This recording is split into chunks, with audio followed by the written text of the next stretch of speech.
Selamat pagi jemaat yang dikasihi oleh Tuhan. Sungguh berbahagia ya kita betul-betul merasakan banyak anugerah. Kita sudah tiba di penghujung dari bulan ini. Saudara, mengingat tidak ada banyak hal-hal yang telah Tuhan kerjakan di dalam kehidupan kita. Bulan April telah sebentar lagi berakhir. Dan tentunya pastinya akan ada banyak hikmat, akan ada banyak pimpinan Tuhan, termasuk bagaimana saudara dan saya terus menjalani hidup dengan penuh kasih dan anugerah Tuhan. Kita siapkan hati kita. Di dalam doa pagi ini kita pujikan satu pujian yang indah.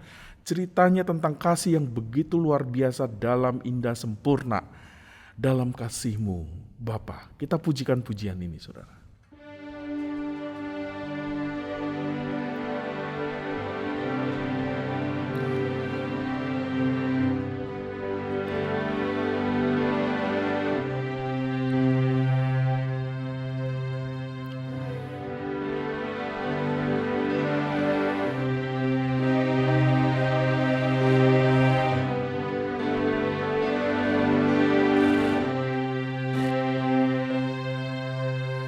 Dalam kasih Bapa, terlebih dari segalanya, pengorbanan yang termulia selamatkanku. Dengan darah yang tercurah, ampuniku atas dosa. Ku bersujud kepadamu, oh Yesusku.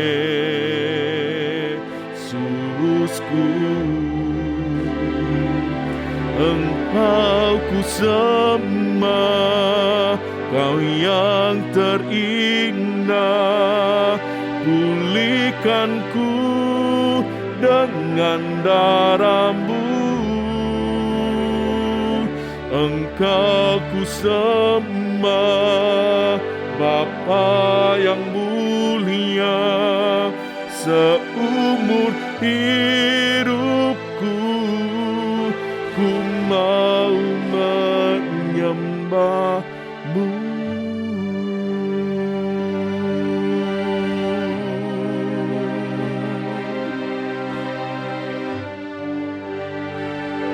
Amin ya Tuhan. Dalamnya kasih-Mu Bapa, terlebih dari segalanya,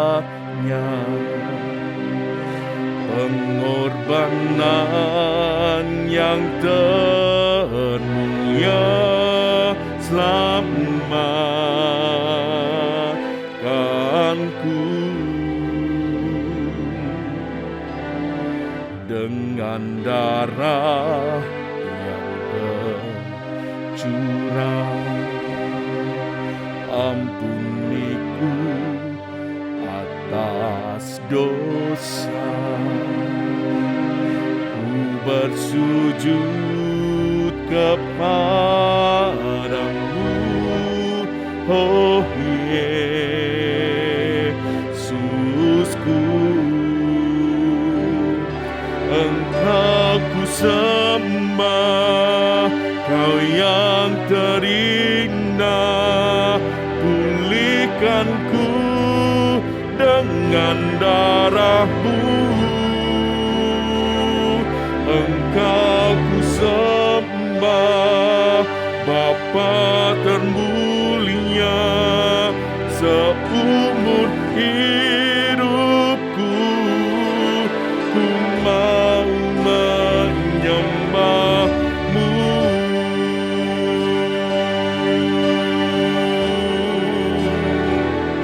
Engkau ku sembah, Kau yang terindah, pulih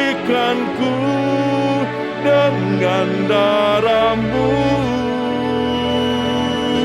Engkau ku sembah, Bapa mulia, seumur hidupku ku mau menyembah-Mu.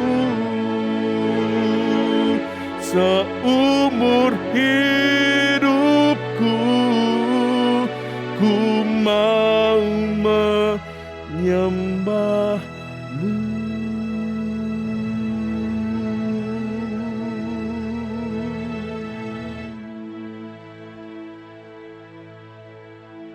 Saudara, indah ya pujian ini.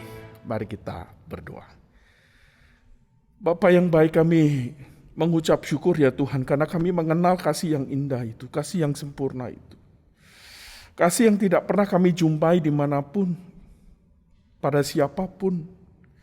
Karena kasih itu melekat pada diri-Mu ya Tuhan. Kasih yang sempurna itu melekat kepadamu.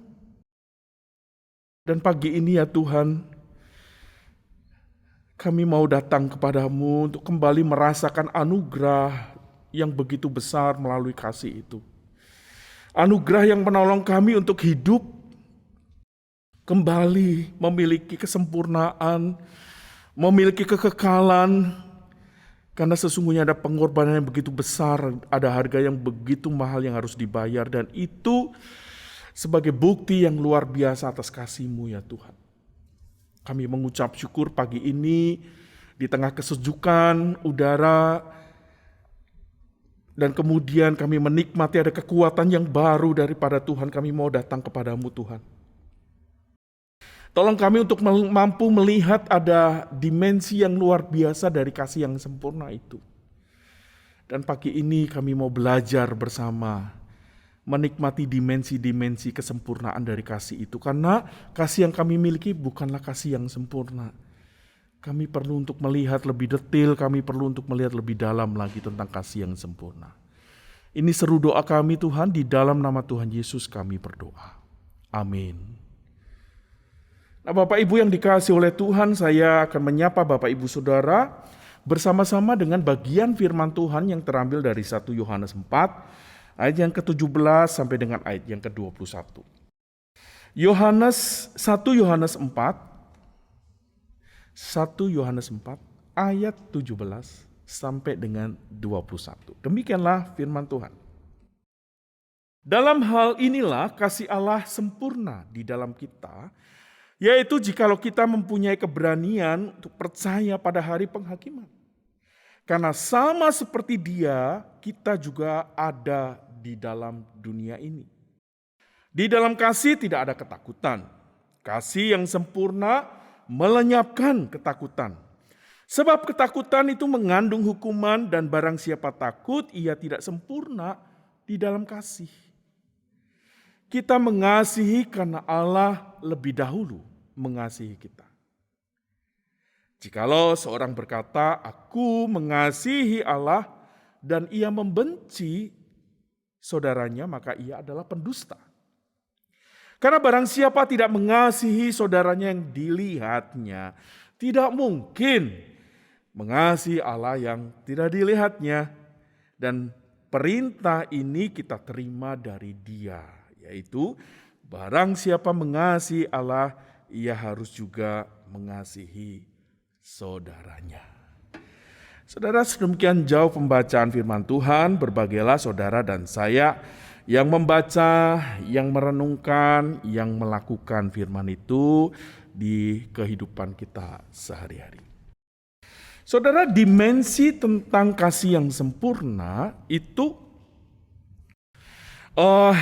menjadi judul di dalam renungan kita. Rasa-rasanya kalau kita perhatikan judul ini dengan baik, kayaknya selalu bicara tentang kasih. Bukankah kasih itu melekat pada kita? Bukankah kita ini adalah makhluk yang mengasihi? Bukankah kemudian kita itu dimampukan untuk mengasihi? Tapi saudara, membicarakan itu semua gak akan pernah habis, karena sesungguhnya dimensi kesempurnaan itu kalau dilihat dari banyak sisi, saudara, itu gak akan pernah habis tuntas kita bahas di dalam kehidupan kita. Tetapi baiklah, saya mencoba untuk membuat saudara melihat lebih intim, lebih dekat lagi tentang betapa kasih yang sempurna itu layak kita representasikan di dalam kehidupan kita sehari-hari. Dimensi yang pertama yang saudara dan saya nanti kita akan bisa kerjakan dalam kehidupan kita, sehingga kita nanti dilihat orang memiliki kasih yang sempurna itu. Yang pertama itu bicara bahwa ketika saudara sedang merepresentasikan kasih yang sempurna itu, saudara dan saya dikehendaki untuk melihat dimensi ini, bahwa saudara mempercayai akan adanya hari penghakiman.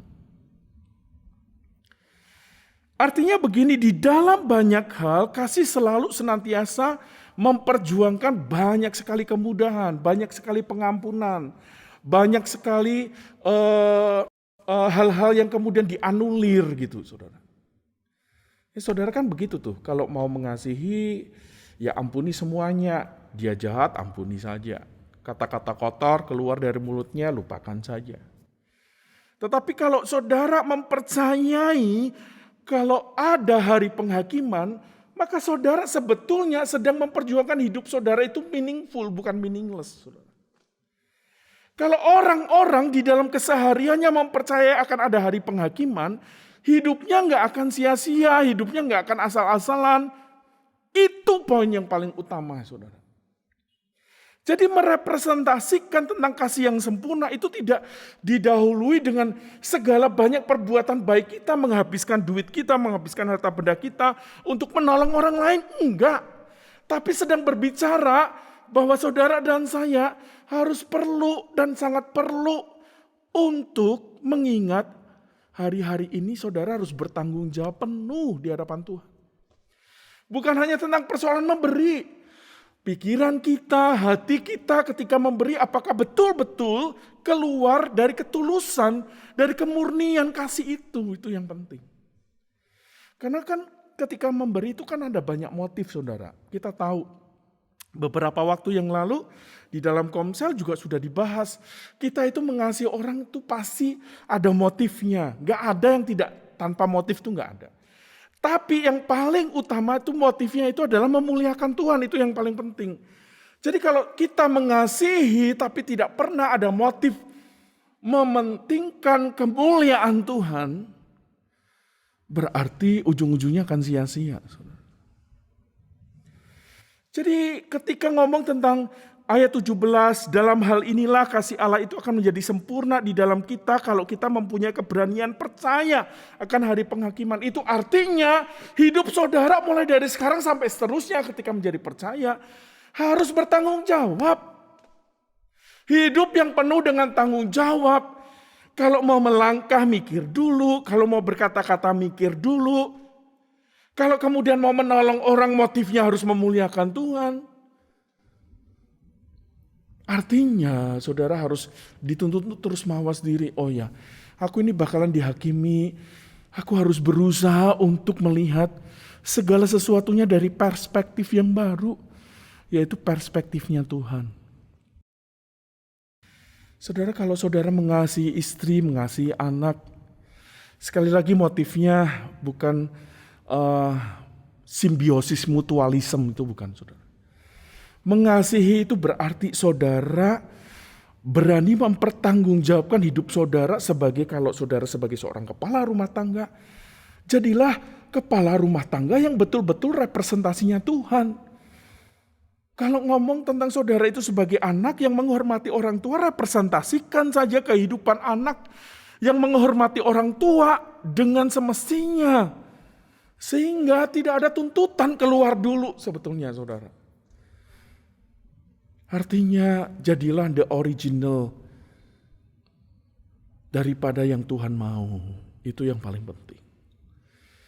Mempertanggungjawabkan semua sisi hidup kita di hadapan Tuhan. Kasih yang sempurna, susah. Tapi itu poin utamanya. Poin utama yang kedua, saudara, membicarakan tentang bagaimana kasih itu melenyapkan ketakutan. Saudara, ada banyak penyebab orang itu takut. Tetapi pastinya di dalam kacamatanya Tuhan, orang yang takut itu adalah orang yang penuh dosa. Itu yang poin penting, saudara. Kalau saudara itu melakukan segala sesuatunya dengan motif yang jelek, pasti saudara itu was-was, melakukannya tidak damai sejahtera. Ya, jelas di situ. Ayat 18 ngomong begini, di dalam kasih tidak ada ketakutan. Kasih yang sempurna melenyapkan ketakutan, sebab ketakutan itu mengandung hukuman. Perhatikan, ketakutan itu mengandung hukuman, berarti ada dosa di sana dan kemudian dikatakan barang siapa takut, ia tidak sempurna.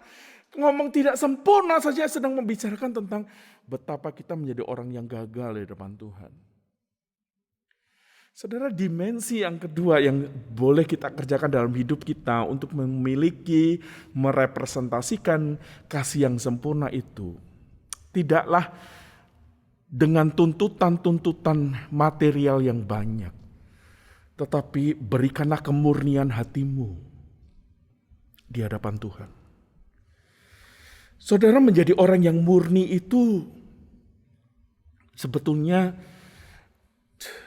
sangat mudah dikerjakan kalau kedagingan kita ini kita salibkan bersama dengan Kristus. Tetapi akan menjadi sangat sulit kalau kedagingan kita ini dan roh kita tidak ditundukkan di hadapan Tuhan. Serius, saudara. Ada banyak orang-orang yang bisa merepresentasikan orang yang baik. Tetapi itu dalam kacamata manusia. Tetapi akan ada sedikit orang yang dijumpai oleh Tuhan benar-benar baik. Karena Tuhan melihat hati. Kemurnian itu yang paling penting, saudara. Mungkin kita bisa tutupi dengan banyak-banyak sisi ya, berkaitan dengan menolong orang, memberi perhatian kepada orang, menyediakan telinga kita bagi orang itu, atau kemudian kita secara aktif bisa WA, bisa chat, tanya tentang pergumulannya, kita mau doain, itu semuanya perlu dengan motif. Tapi yang paling penting adalah saudara perlu menjaga motivasi itu dengan kemurnian hati. Sehingga ketika kemudian kita itu ngomong tentang menjaga dengan kemurnian hati, itu bisa dilihat dari yang namanya durasi dan namanya konsistensi, saudara. Kalau saudara betul-betul mengasihi orang itu, durasinya itu akan long life. Kalau saudara itu betul-betul mengasihi orang itu, maka kontinuitas itu pasti terjadi. Bukan hanya sekali seumur hidup, tapi terus mengasihi. Kalau memberikan perhatian, terus memberikan perhatian. Kalau kemudian kita bertanya, kita nanyain pokok doa apa yang kita bisa doakan, kita akan tanyain seturut dengan gilirannya, jadwalnya dan sebagainya. Dan itu terjadwal dengan baik. Itu artinya hidup kita itu betul-betul murni di hadapan Tuhan. Gak kemudian kita takut, nanti aku dicap jelek lah, nanti aku kalau gak nanya-nanya, basa-basi sama dia nanti menghina. Itu ngomong tentang ketakutan, saudara.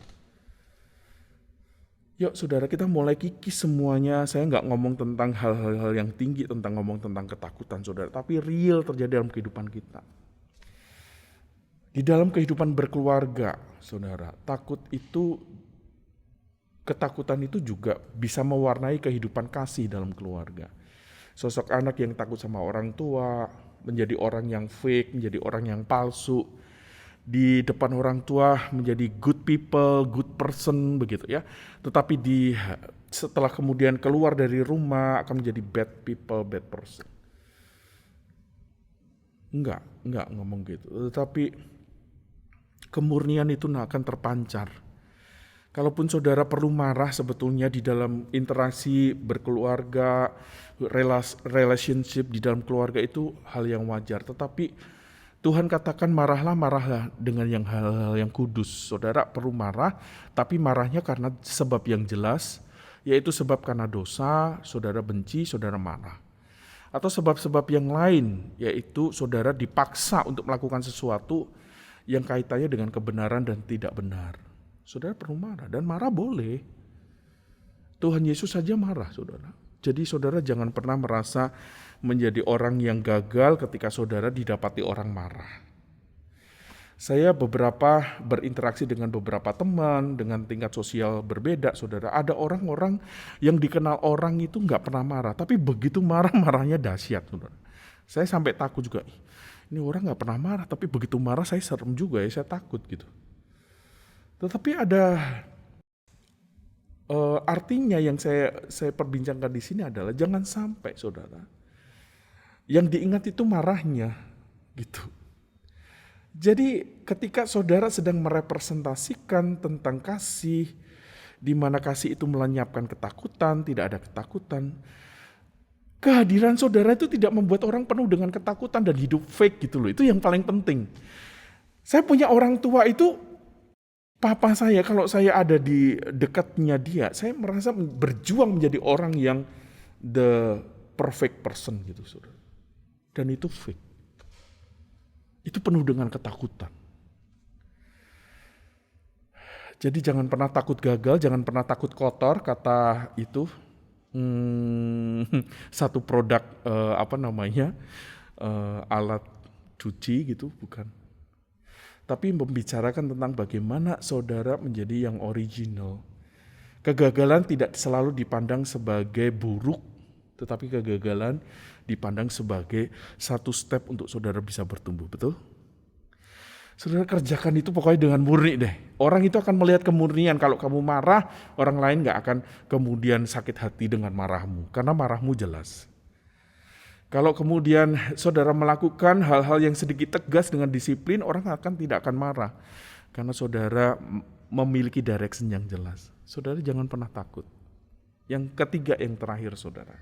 Dimensi dari kesempurnaan kasih itu adalah saudara mampu mengerjakannya di dalam perbuatan-perbuatan, di mana perbuatan itu adalah perbuatan yang real, bukan tataran teori, saudara.